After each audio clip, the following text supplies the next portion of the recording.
Bienvenue à ce deuxième volet de la série Paroles de femmes de Brest.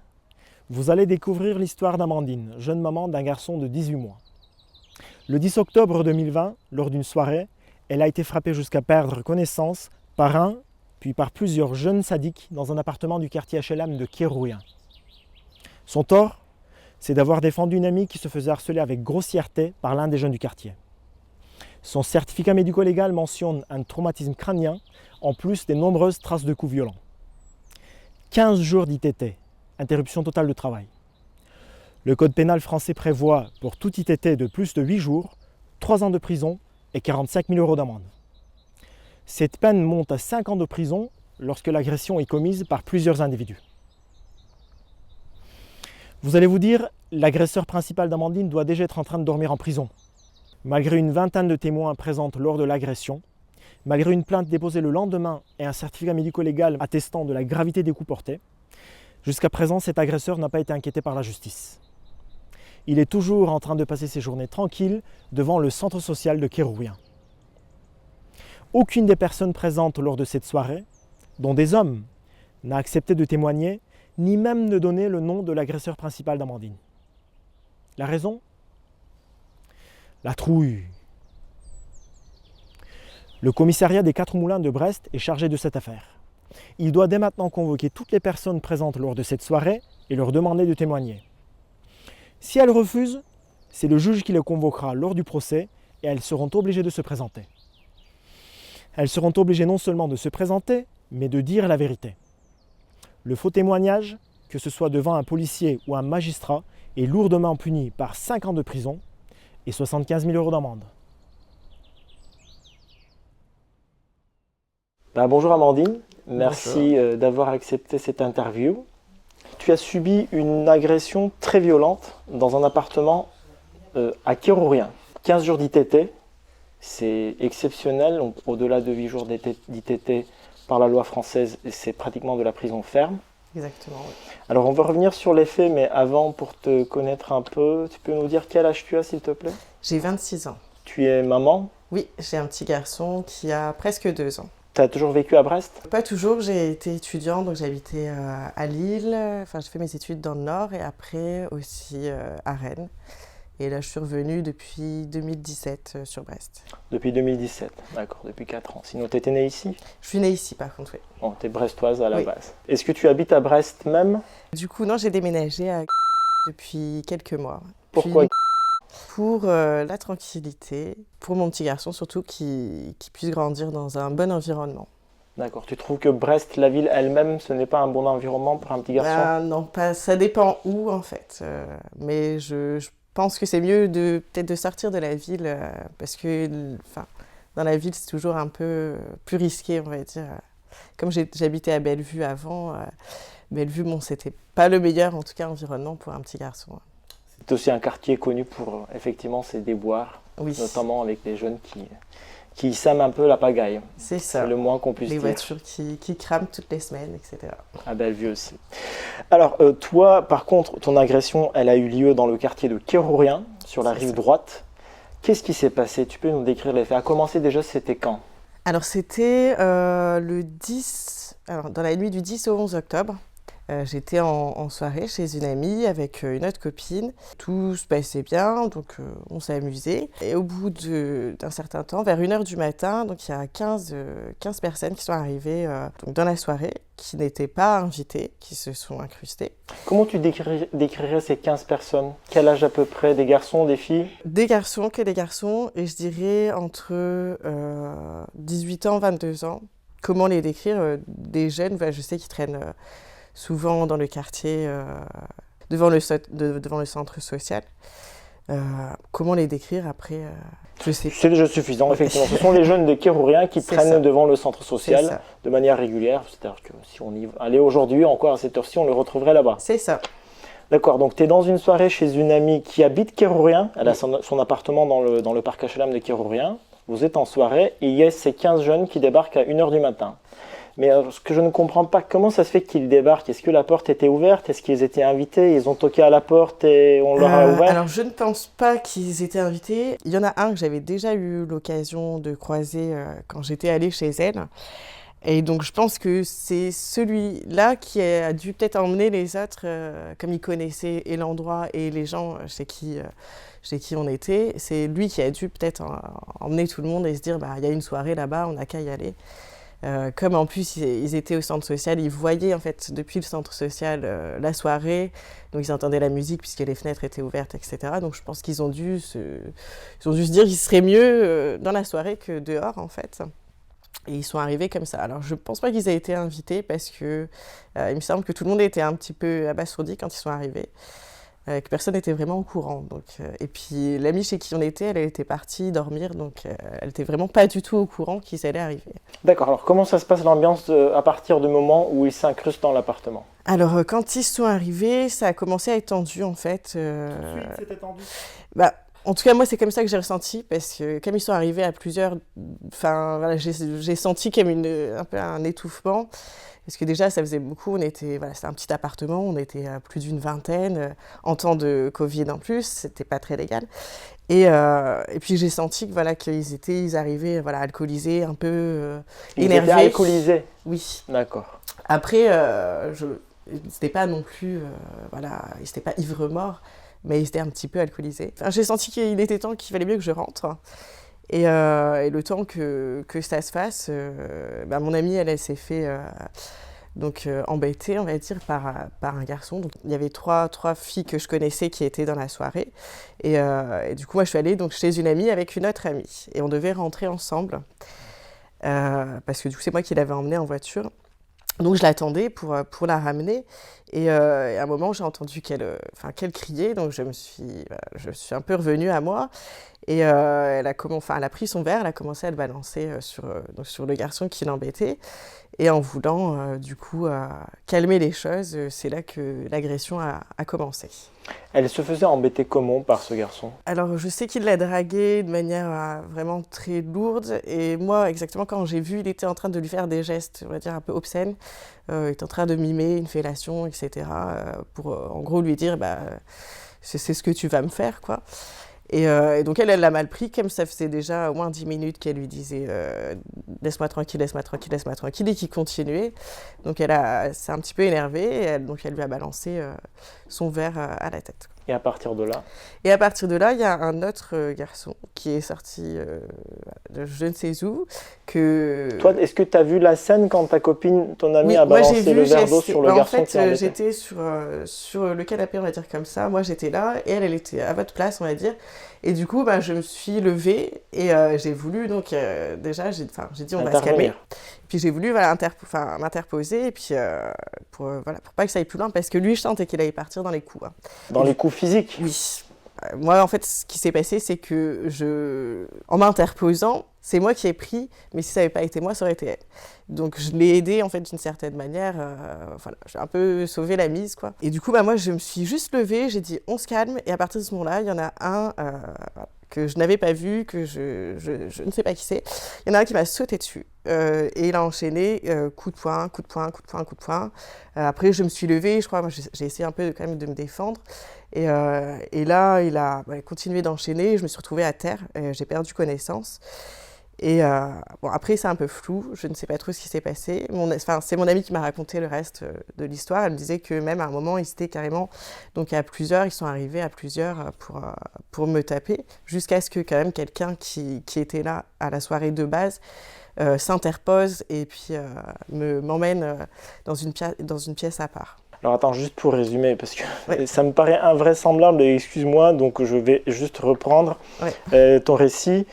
Tu es dans une soirée chez une amie, avec une autre amie. Et il y avait d'autres personnes, d'autres hommes qui étaient là. D'autres hommes, d'autres femmes aussi qui étaient invités dans cette soirée. Bon, ça c'est plutôt normal. Vous avez 15 jeunes du quartier qui traînent devant le centre social en général, qui débarquent, probablement sans y être invités. Il y en a un qui drague, entre guillemets, de manière très lourde, en devenant carrément vulgaire, une de tes amies.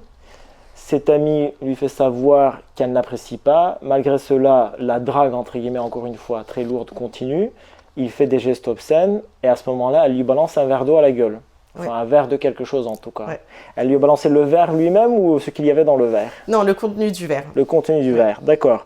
Donc, tu as senti à ce moment-là que ce garçon-là allait certainement frapper ton ami. Oui, Donc, tu te lèves du canapé où tu étais assise et tu essaies d'intervenir pour les séparer. ouais, c'est ça. Et à ce moment-là, il y a un autre garçon qui faisait partie de cette bande qui sort de nulle part et qui commence à t'asséner des coups de poing. C'est ça. Des Et coups de c'est poing vrai que carrément. c'est invraisemblable. Moi-même, je ne comprends toujours pas. Mais c'est ce qui s'est passé. Parce qu'il n'y a aucun moment où j'ai cherché, ou même je lui ai parlé, où j'aurais pu, voilà, d'une certaine manière, mériter ce qui m'arrive. Non, non, c'était vraiment purement gratuit, quoi. En plus, voilà, je sais que moi, j'aurais pu, quand j'ai vu le garçon qui était en train de draguer mon ami, j'aurais pu m'énerver, j'aurais pu l'insulter. C'est un peu, c'est un peu mon genre. C'est vrai que moi, je suis un peu nerveuse sur les bords, donc. Mais là, pour la première fois de ma vie, je crois que je suis vraiment restée calme. J'ai voulu calmer les choses et ça a empiré, en fait. Ça a tout empiré, quoi. D'accord. Le fait que tu te montres calme comme Ouais. ça, uniquement vouloir séparer. Ah oui, mais de toute façon, je pense que quoi que j'aurais dit, il me serait quand même tombé dessus, en fait. Lui, il était dans son coin et je pense qu'il avait déjà peut-être prévu de me frapper, en fait, de trouver l'occasion. Mais pourquoi toi? Je sais pas. Tu n'as aucune idée de pourquoi tu as été choisi pour être J'en ai frappé? aucune idée. J'en ai aucune idée. Je sais que dans la soirée, moi, j'ai eu des discours un peu féministes, mais il me semble que c'était même pas... que c'était avant qu'eux, ils arrivent. Donc, ils ont même pas entendu ça. Ah. Donc, je ne sais même pas... non, c'était vraiment, vraiment gratuit, en fait. Alors, il te donne plusieurs coups de poing. Oui. Tu tombes par terre. Oui. Tu perds connaissance. Et d'après les témoignages d'autres personnes qui étaient présentes lors de cette scène, ils ont continué à s'acharner sur toi, même à plusieurs. Oui. À coups de pied, du coup, ils sont partis en coup de pied après les coups de poing, comme j'étais à terre, jusqu'à ce que quand même quelqu'un intervienne, quoi. Et tu as dû avoir plusieurs hématomes sur le visage? Ah oui, oui, j'ai des photos, j'ai eu l'œil au beurre noir, etc. J'en avais partout. J'avais aussi là, c'était coupé à ce niveau-là. Parce que je sais pas, il a peut-être dû me frapper, je crois qu'avec une bague ou quelque chose comme ça. Avec une? Une bague. Ah, une bague. Chevalière, je sais pas. Mais du coup, j'avais aussi tout là, c'était coupé. Et oui, j'ai eu quand même pas mal d'hématomes, et puis traumatisme crânien. Et puis j'ai dû porter un collier en mousse pendant presque un mois en fait, parce que je pouvais plus bouger la tête, j'avais des problèmes au cervical, etc. Et puis la suite? T'es par terre, et à partir de ce moment-là... Là, après, du coup, ils nous ont séparés. Moi, ils m'ont emmené dans une pièce pour, je pense, que ça s'arrête. Du coup, des gens qui étaient à la soirée de base. Ah oui, vous êtes nombreux dans l'appartement toujours? Oui. D'accord. Et du coup, ils m'ont emmené moi dans une autre pièce et les autres garçons, donc la quinzaine de garçons qui étaient là, dont celui qui m'a frappé, sont restés pendant plus d'une heure dans l'appartement. Donc je sais pas. Comme si de rien n'était. Voilà. Non, parce qu'ils attendaient ils sont restés devant la porte parce que je crois que quand même quelqu'un leur a demandé de partir. Et qu'ils attendaient finalement peut-être de finir le travail, quoi, parce que je sais pas, peut-être que pour lui, j'avais pas été assez amochée, qu'il fallait qu'il m'achève, et du coup, ils voulaient apparemment continuer à me frapper, et puis ils ont attendu après, pendant quelques temps aussi en bas du bloc pour finir le travail, quoi. Ils t'ont attendu, tu penses, en bas du bloc pour que tu sortes? Ah oui, c'est sûr, ils m'ont attendu, parce que du coup, moi, j'ai dû attendre... pour s'acharner encore sur toi. Est-ce que l'histoire est arrivée à 1h du matin? Moi, je suis rentrée chez moi à 8h et j'ai pas pu rentrer avant parce que du coup, ils étaient là, ils attendaient. Et on m'a dit, ouais, même si tu cours jusqu'à ta voiture, ils vont lancer des trucs sur ta voiture et puis tu vas... Enfin voilà, ça sera pire que tout, quoi. Tu peux pas t'enfuir. Donc j'ai dû attendre jusqu'à 8h du matin pour pouvoir rentrer chez moi. Et pourquoi personne n'a appelé la police? Alors moi, j'avoue que j'étais dans un état d'hystérie totale. Enfin, j'étais avec tous les coups que je me suis pris, j'étais pas bien, j'ai fait que pleurer, j'étais en train de crier. Puis je voulais aussi aller le frapper. Je sais que c'est bête de ma part, mais voilà, quand on se fait frapper, on n'a pas juste envie d'être une victime, on a aussi envie de pouvoir se défendre, en fait. Et pour moi, c'était important. Et ça, c'est un truc qui ça me reste beaucoup, parce que du coup, les personnes qui étaient là, elles ne sont pas intervenues comme moi. Je me suis fait frapper, mais par contre, elles m'ont empêché, littéralement, elles m'ont maintenue pour que moi, je n'aille pas me défendre, en fait, que je n'aille pas frapper en retour. Et ça, je pense que si moi, j'avais pu peut-être aller lui rendre un petit peu la monnaie de sa pièce, j'aurais un soulagement déjà un petit peu à l'heure actuelle, que juste de m'être fait frapper comme ça, pour rien, gratuitement. Voilà, ils sont restés quand même pendant longtemps. Personne n'a appelé la police. Comme l'amie chez qui on était, elle s'est réveillée du coup entre-temps. Donc elle a commencé à m'engueuler et à me dire que c'était de ma faute, qu'il fallait que j'arrête de pleurer, qu'il fallait que j'arrête de crier, que c'était n'importe quoi. Ton amie, elle se fait frapper chez toi. Voilà, tu penses quand même à l'aider ou au moins à la sauver, quoi. Et donc personne n'a appelé la police. Et tous les gens qui étaient là à la soirée, j'ai essayé du coup d'avoir des informations de leur part et personne ne veut parler. Absolument personne. Et pourquoi ils ne veulent pas parler? Je sais pas. Donc, à 8h du matin, tu es reparti, une fois que les agresseurs avaient déserté le bas du bloc. C'est ça. Qu'est-ce qui s'est passé par la suite? Enfin, là, je suis allée retrouver mon petit garçon direct, puisque j'avais vraiment besoin de le voir, en fait. Et après, j'ai enchaîné, je suis partie déposer plainte. Je crois que c'est à partir du lendemain. Et je suis allée à l'hôpital, etc. En fait, moi, je ne savais pas que j'avais un traumatisme crânien. Je l'ai su qu'après, en fait, parce que j'avais quand même des symptômes, en fait. Et je l'ai su au bout de 2 jours. Ils m'ont dit, là, il faudrait que vous alliez aux urgences. C'est vraiment trop grave, c'est important. Et je suis partie aux urgences. Et là, je me suis rendu compte qu'effectivement, c'était pas juste une petite agression, que j'avais pas juste... Parce que moi, quand j'ai déposé une plainte, j'ai montré mes hématomes, etc. Mais pour moi, il n'y avait rien d'autre. Donc j'ai juste dit ça et après quand je suis partie aux urgences qui m'ont dit voilà traumatisme crânien, donc le problème au cervical, etc. Là je me suis dit ouais, là c'est quand même trop grave quoi et il faut vraiment faut pas que je lâche, il faut vraiment que j'aille jusqu'au bout et que j'arrive à retrouver cette personne en fait qu'elle paye pour ce qu'elle a fait en fait, ce qui est tout à fait normal, tout à fait juste. Ouais. D'accord, donc vous êtes allé, vous avez décidé d'aller porter plainte. C'est ça, j'ai déposé une plainte, oui. J'ai déposé une plainte et une plainte avec un rapport médical de 15 jours d'ITT, c'est énorme, ça. Il faut prendre ça très au sérieux. C'est ça. Ça peut être considéré comme une tentative de meurtre. Exactement. Notamment, ils étaient plusieurs sur toi. Quand j'ai déposé des coups de poing, des coups de pied alors que tu étais par terre. Oui. C'est de la violence en réunion avec des conséquences très graves. Qu'est-ce qui se passe à partir de ce moment-là? Rien. À partir de ce moment-là, rien. J'ai déposé une plainte et depuis, pourtant, j'ai donné, donc on a retrouvé un des garçons, celui qui a embêté, qui a dragué mon ami, on a donné son nom, donc son prénom, son nom, donc ils sont au courant. On a donné le nom de l'ami chez qui on était et puis le nom de certaines personnes qui étaient à la soirée pour qu'ils puissent quand même témoigner et donner. Mais personne n'a été interrogé, ça fait quand même là, ça va faire presque 6 mois plus. Personne n'a été interrogé, ils se sont jamais bougés. Voilà. Et quand tu poses la question à la police, par exemple, pourquoi ils ne vont pas chercher ces témoins que tu as cités pour les forcer un peu à témoigner? Alors je ne sais pas. Je ne sais pas, quand on leur pose la question, ils ne Il y en a peut-être qui ont déjà été convoqués au commissariat? Non. Est-ce que tu es au courant? Non, parce que j'appelle toutes les semaines et à chaque fois on me dit on ne trouve pas votre papier. Et je pense que c'est possible même qu'il l'ait classé parce qu'à chaque fois, j'ai vraiment aucune réponse. Donc 15 jours d'ITT et c'est déjà et pourtant, classé. moi, on m'avait dit que ça serait une priorité. Quand j'ai déposé ma plainte, on m'a dit vous inquiétez pas, ça sera une priorité. Dans 1 mois maximum, vous aurez un retour. Enfin, il y aura quelque chose qui sera fait et rien. Rien du tout. Et enfin, comme je vous en ai parlé en plus, le pire même, c'est que les policiers, ils m'ont demandé, moi, d'aller dans le quartier de Kérouria, devant le centre social, pour prendre en photo les jeunes et retrouver celui qui m'a agressé. Donc, bêtement, je l'ai fait parce que de toute façon, j'avais envie que cette personne... tu l'as fait quand même? Oui. Je suis allée en voiture. Je me suis un petit peu déguisée, j'ai des lunettes de soleil, le masque, etc. Et c'est les policiers, je vais reprendre, excuse-moi, parce que ça me paraît quand même invraisemblable.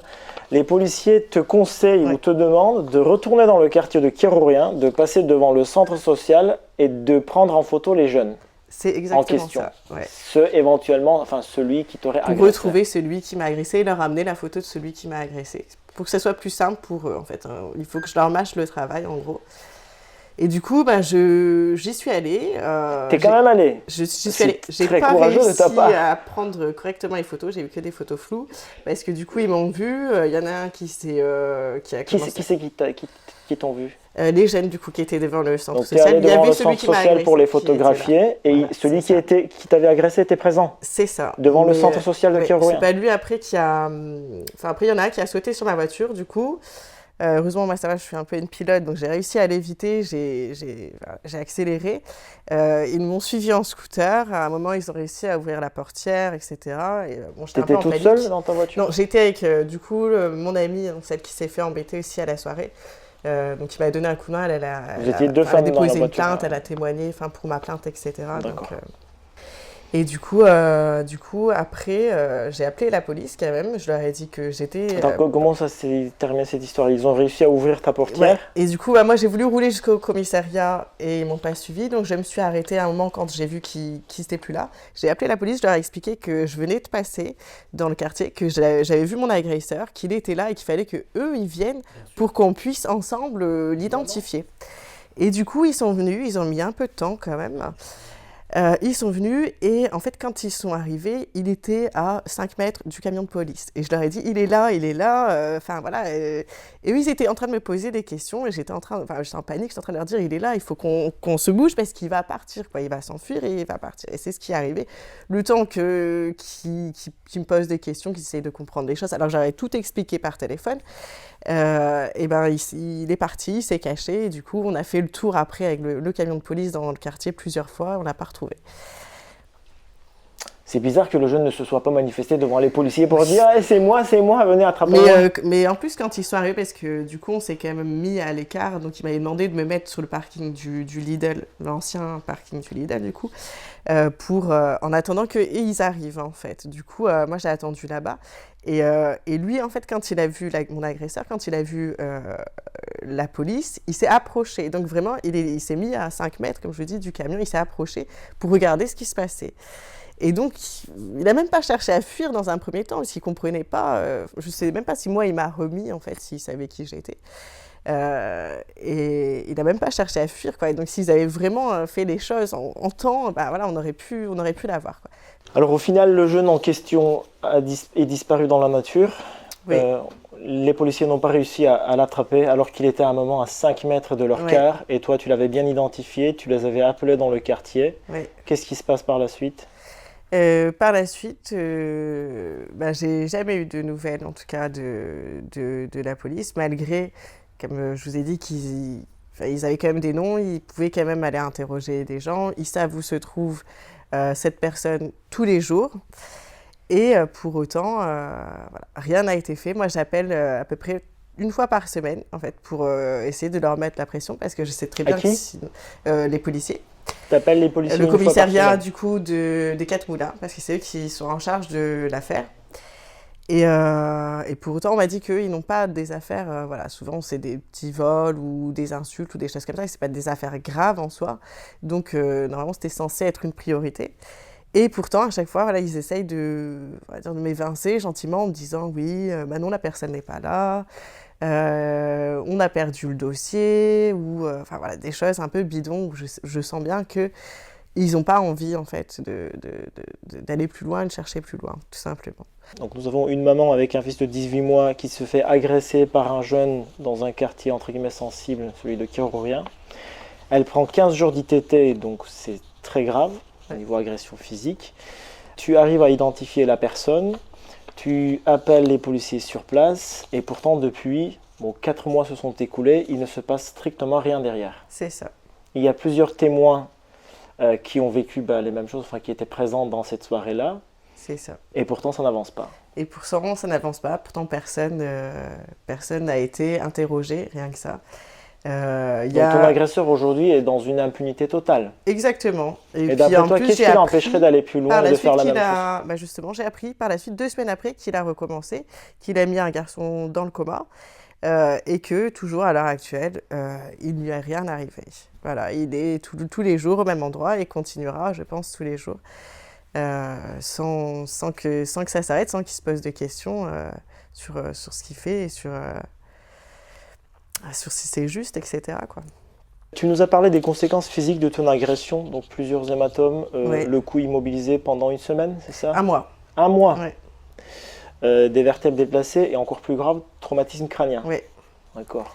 Le plus dur, en fait, ça a été de m'occuper de mon petit garçon pendant cette période-là parce que j'avais personne pour le garder. D'habitude, je peux l'emmener à la crèche, mais là, il était malade, donc il avait de la fièvre, etc. Ce qui est encore plus dur de s'occuper d'un enfant qui est malade. Moi, c'est ce qui me reste le plus en travers de la gorge, quoi. Que mon fils, il ait pu me voir comme ça, que j'ai pu être aussi mal devant lui pendant une semaine, 2 semaines, au moins que le traumatisme crânien, il se remette un petit peu. Et ça a été vraiment, vraiment très, très difficile. Puis lui, il avait une otite en plus, et quand je suis allée chez le médecin pour son otite à lui, le médecin m'a dit emmenez-le à l'hôpital parce que dans votre état, vous n'allez pas être capable de vous occuper de lui. Est-ce que j'ai très mal pris parce que voilà, c'est quand même mon fils, même dans n'importe quel état, je m'occuperai correctement de lui. Mais en fait, en gros, voilà, on m'a remis un petit peu en question mon rôle de mère parce que du coup, j'étais moi-même dans un état un peu, dans un sale état, quoi. D'accord. Est-ce qu'il y a des séquelles qui restent? Non, là par contre, je me suis remis quelques temps après, quand même, il y a eu des séquelles qui étaient plutôt psychologiques, où je dormais pas pendant quelques temps, j'ai eu beaucoup de mal à dormir. Et puis j'y pensais tout le temps, j'ai passé mes journées sur Facebook à regarder les photos des gens pour essayer de retrouver cette personne-là, pour avoir un nom, pour avoir quelque chose à donner à la police. Et c'est surtout ça, et même à l'heure actuelle, ça m'arrive encore de passer des heures et des heures à scruter Facebook, à regarder les amis des amis des amis pour essayer de retrouver cette personne. Il avait quel âge à peu près? Moi, je dirais à peu près la vingtaine, entre 18 ans et 20 ans, je sais Et pas. comment tu le décrirais physiquement? Alors, il était, on va dire, de taille moyenne, donc je dirais d'origine maghrébine, je pense. Et puis les cheveux noirs, enfin courts sur le côté avec un petit peu de boucle sur le dessus. Je l'ai vu 2 fois en fait. Une première fois où il a commencé à enchaîner les coups de poing, et la deuxième fois où j'ai réussi moi à sortir de la pièce dans laquelle j'avais été enfermée, et où j'ai vu qu'il avait l'air de s'en vouloir, en fait, clairement, de ce qu'il avait fait. J'ai vu qu'il était décomposé, il avait l'air mal. J'ai réussi à lui parler, je sais plus, je lui ai dit pourquoi t'as fait ça, pourquoi. Et il m'a pas répondu, mais il avait l'air vraiment mal, en fait. Tu lui as demandé pourquoi il a fait ça Ouais. le soir même? Oui, Une du fois coup, que tu as réussi à t'extraire de la pièce où on t'avait enfermé? je dirais une trentaine de minutes après que l'agression se soit passée. Et il n'a pas répondu? Et non, il est resté lui, en fait, il était seul, un peu en retrait de tout le monde. Et c'est ça que j'ai trouvé le plus étonnant, c'est que déjà de base, il était en retrait, il m'a frappé, et après, il s'est remis en retrait. Donc, je comprends vraiment pas, en fait, ce qui lui est passé dans la tête pour faire ça. Et je pense après, peut-être aussi, comme il y avait un des garçons qui était là, bon, qui me connaît, qui connaît mon petit garçon, qui essayait de me calmer et qui disait « pense à ton petit garçon, pense à ton petit garçon ». Voilà, faut pas que tu retournes te battre parce qu'il pourrait t'arriver pire. Donc pense à lui. Et je pense peut-être qu'il a peut-être entendu ça et qu'il s'est rendu compte que voilà, c'est vrai que moi quand on me voit, j'ai l'air d'avoir aussi 18 ans, donc il s'est peut-être dit ah ouais, les mamans quand même, j'aurais peut-être pas dû. Je sais pas s'il a eu une réflexion derrière tout ça ou il s'en est un peu voulu quand même. Espérons-le du moins. Ouais. Ouais, c'est ça. C'est peut-être la seule chose que je pourrais espérer, c'est que quand même voilà qu'ils se rendent compte que c'est mal et qu'ils ne recommencent pas, en fait, simplement. Alors, est-ce que tu as des conseils à donner aux femmes victimes d'agressions, physiques comme la tienne? Malheureusement, non. Je dirais bien de ne pas lâcher, d'aller jusqu'au bout avec la justice. Mais le problème, c'est que rien ne nous garantit qu'eux iront jusqu'au bout. Je pense que le mieux, c'est avant de se faire agresser, peut-être de faire un art martial ou d'avoir du spray au poivre ou quelque chose sur soi pour justement éviter que l'agression arrive. Parce qu'après, en tout cas, une fois que l'agression est arrivée, c'est trop tard pour voilà, toi. c'est ça.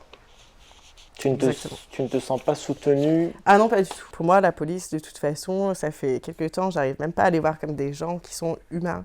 Parce qu'à chaque fois que j'ai eu affaire à eux, c'est vraiment pas ce que j'ai ressenti, que ce soit des hommes comme des femmes. Après, je comprends qu'ils aient quand même un certain recul par rapport à leur travail, mais ils sont quand même censés être là pour aider, pour soutenir, et c'est pas du tout le cas, en tout cas. Ah. Alors moi je te comprends très bien, bien sûr, mais d'autre part on a des amis policiers qui sont très sympas, qui font très bien leur travail, qui sont eux-mêmes frustrés et même déprimés par rapport à la situation. Ils ont les moyens, ils disent eux-mêmes, ils peuvent intervenir, ils attrapent souvent des individus, mais derrière, si ces individus sont systématiquement relâchés par la justice, quand il n'y a pas de volonté judiciaire ni politique pour punir de manière sévère ces agresseurs, les policiers se retrouvent dans une situation un peu démunie, ce qui peut expliquer en partie cette attitude, mais évidemment on comprend très bien ton ressenti. Est-ce que tu voudrais rajouter autre chose ? Non, je crois que j'ai dit beaucoup de choses, donc je pense que c'est bon. Sache que de notre côté, si demain, on va faire tout ce qu'il faut pour aller attraper ton agresseur, s'il faut écrire des courriers, s'il faut retourner dans le quartier, on le fera avec plaisir, mais bien sûr, si toi tu le souhaites. Si demain ton agresseur est arrêté, il risque de venir comparaître libre au tribunal correctionnel pour le délai. Je sais comment ça se passe. J'ai fait des études de droit et j'allais souvent au tribunal pour assister au jugement, etc. Et je sais très bien comment ça se passe. Mais ça, c'est pas un souci du tout pour moi. Et tu n'as pas peur que je l'affronte, parce que j'ai vraiment besoin d'aller jusqu'au bout. C'est nécessaire justement, même pour croire en la justice, c'est important. Pour dire à mon petit garçon que le monde, il n'est pas si pourri que ça et qu'il y a quand même un peu d'espoir en fait. D'accord. Écoute, nous en tout cas, on sera là, si tu le souhaites, pour t'accompagner lors de ce procès. Si jamais il a lieu, on va espérer, on va faire ce qu'il faut pour qu'il ait lieu. Et puis je te remercie au nom de tout le collectif Les Bergers du Quartier d'avoir accepté cette interview. On sait toujours que c'est assez difficile, très difficile même. Je te souhaite bon courage pour la suite. Je vous remercie aussi, je trouve que c'est très très bien ce que vous faites et il faut vraiment continuer.